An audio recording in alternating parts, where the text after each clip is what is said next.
HDMI Ethernet channel and eARC. Because eARC is using the Ethernet channel, is it not? Yeah, it is using the Ethernet channel. So how many devices are Ethernet? How many devices did they deploy with Ethernet capability on HDMI? None. Well, so basically Ethernet is now eARC, and it's using that channel anyways. Now, in the original cables, that wire was not even there in some cases. It was not there in a lot of cases, and it had to, in the ones that was there, it actually had to get moved over to another port and then a ground changed. Yeah, yeah.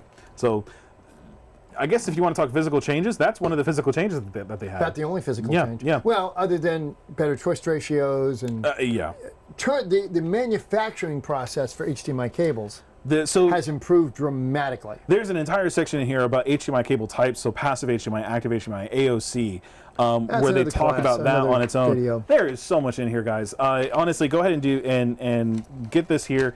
Look into it. I don't want to put too much time into this series, only because I don't want to bore the people who are going to be watching it. However, there's going to be at least one more episode. Is anybody bored? No, is anybody bored? There's going to be at least one more episode on this, maybe another 2, depending on it.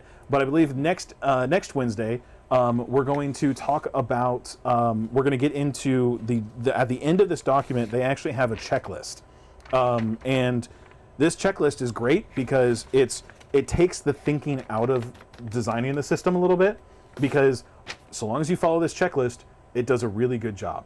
And we may or may not have a few things that we want to add to this checklist.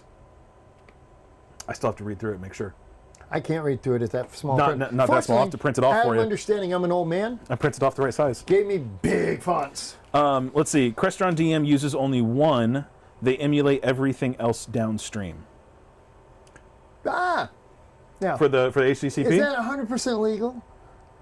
Oh, but right. IP does a lot. There's a whole lot of chicanery that goes on to make these things work, and the HDMI people, well, I'm sure the lawyers aren't thrilled about it. Right.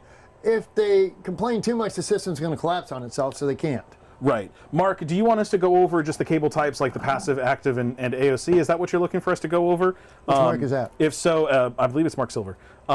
If so, let me know in the chat or down in the comments if we end this before we get to that. Yeah, if there's anything else you guys want to know. If honestly, we probably will go over the different types of cables at that time, because the different types of cables does affect system design greatly. Absolutely. In fact, and a lot of our philosophies on cable design and implementation has certainly changed in the last 18 months. Yes, it has. The physical differences. So, physical differences between the first generation of HDMI. Actually, you know what? You know what? Brent, go to the old man? Yeah, go to your video. No, where did it go? The one that you showed me for the different HDMI spec. That was the cable. 2.1.2. No, 2.3.1. Was it? Yeah. HDMI cable speeds. Yeah, I love this one. Okay. Really quick. So in the beginning, cables were 5 gigabits. Mm-hmm. This is the original 1.1, 1.2 specification. Right. That supported 1080p. Right. Then they raised it on 1.3 to 10.2 gigabits. Mm-hmm. And this was actually a specification by HDMI. They raised it to 10.2 and 1.75. Yeah. So the original 5 gig spec disappeared. Yeah. Don't know why, but they just they went up and then they went down simultaneously, because there was a standard speed and a high speed. Right. So we had standard speed, which was 2.22. useless. Yep. And high speed. Now, this stayed. 2.22 was up to 1080i. Which makes sense. Yeah. 2.22 It's gigabits. only good for cable boxes. Yeah. And VCRs. Yeah. So at 10.2 gigs, that covered everything that happened with the original 3D. Boy, was that short-lived. Right. And the original 4K. Yeah. Now, when HDMI 2.0 was introduced, we had the 18 gig hardware, but there's not a cable change. Right. Because they felt that if enough equalization was applied at the display, that even though the cables were only effectively a little over 3 gigs per channel, that they could correct that. Right. Bring that back up with a lot of, we're going to just tug them, pull it up. Yep. And we'll work. Yep. And that was the plan. Now, fortunately, unfortunately, that did not always work. And fortunately, companies like DPL actually tested to 6 gigs per channel. I'm looking for... And when you looked at, and this is a little bit of support of us, if you looked at our cables, they were in fact 6 gigs. That's the GA2. I was looking for the GA1. GA1? Yeah.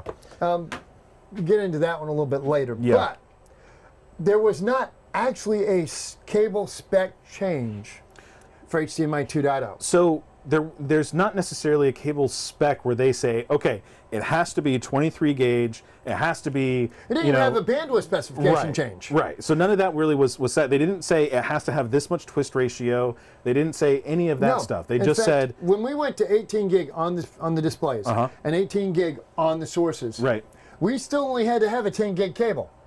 Yeah. Nothing changed in cables. All it had to be was high speed. Right. And that was because the assumption that the TVs were going to do the work to pull it up. Yeah. With equalization. Yeah. Sometimes they did, sometimes they didn't. And length, boy, did this become very length dependent. Yeah. And that's when we created the device, the GA1, the original GA series, to take longer distance and bring it back up to 18. Right. And cables properly built were already there. Yep.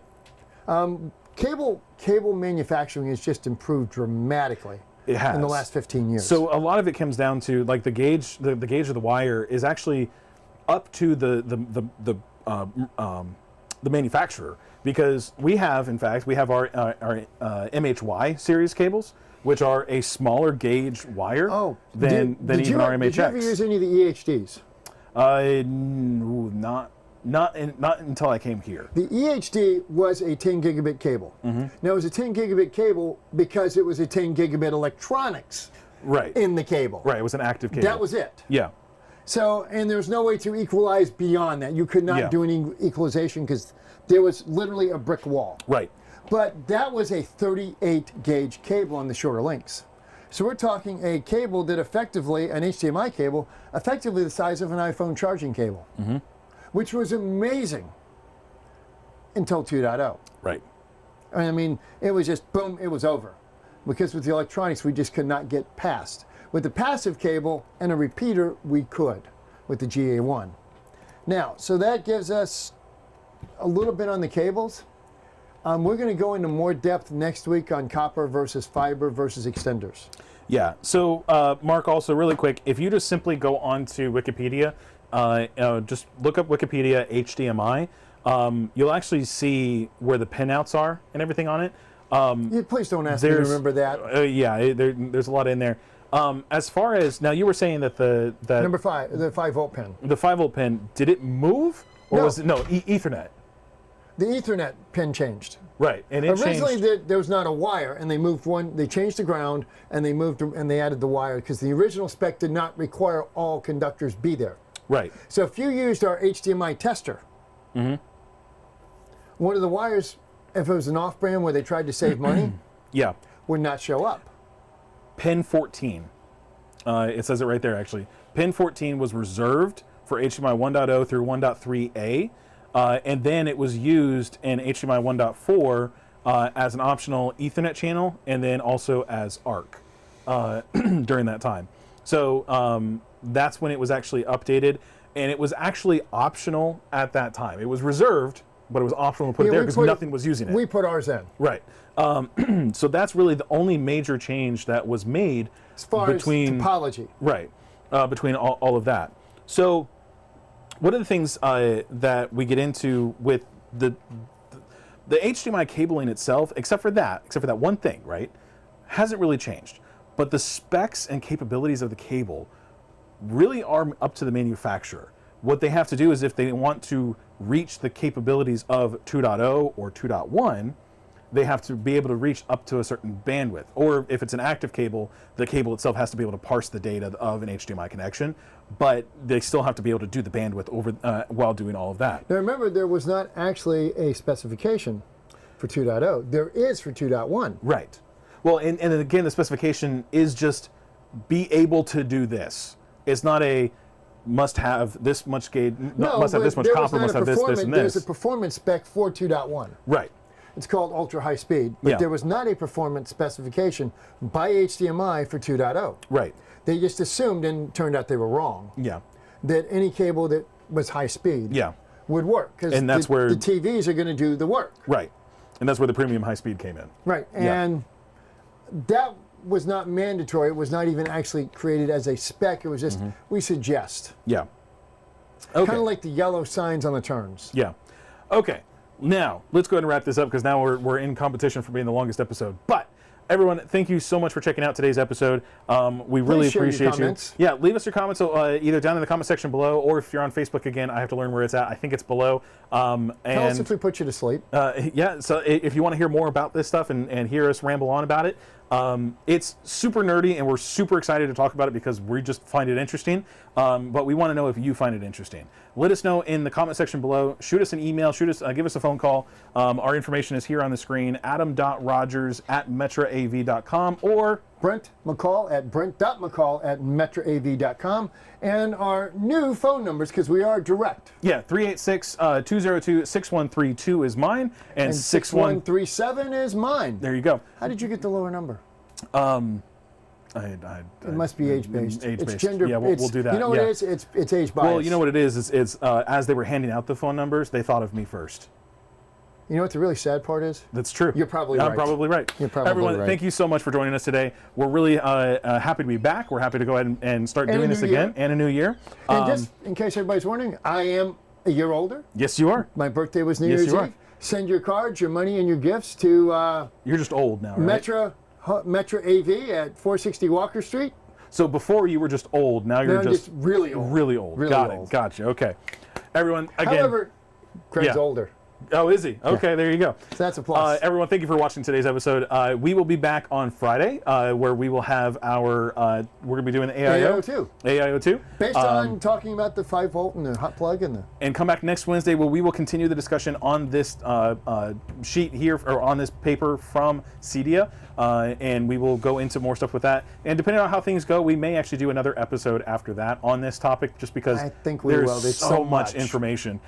So again, thank you everyone for joining us. If you have further questions, feel free to reach out to us directly or leave it down in the comment section below. Or if you're watching this after the fact, thank you for sticking around for the whole thing. And if you've got a great idea for a show that you'd like to see, Yeah. or even a not so great idea, Yeah. let us know. Yeah, we want to hear it. And by the way, we're looking for 2,000 subscribers. Tell your friends, your neighbors. We're this close. Your We're like ex-wife. 20 subscribers away from it. Yeah, we're very, very close. Go ahead and share it out. We want to hit 2,000 subscribers before the end of Q1. I think that's a doable time frame. So help us hit that number, and I think we'll be good to go. So everyone, let's see if I can hit the right button on this one here. Oh, there it is. There's that document. All right, everyone, thank you for joining us today. We'll see y'all next time. I'm Brent. I'm Adam. We're out of here. Reboot early. Reboot often. Don't touch your wires too short. And turn off CEC. And call tech support. Thanks, everyone. Bye. We'll see y'all later.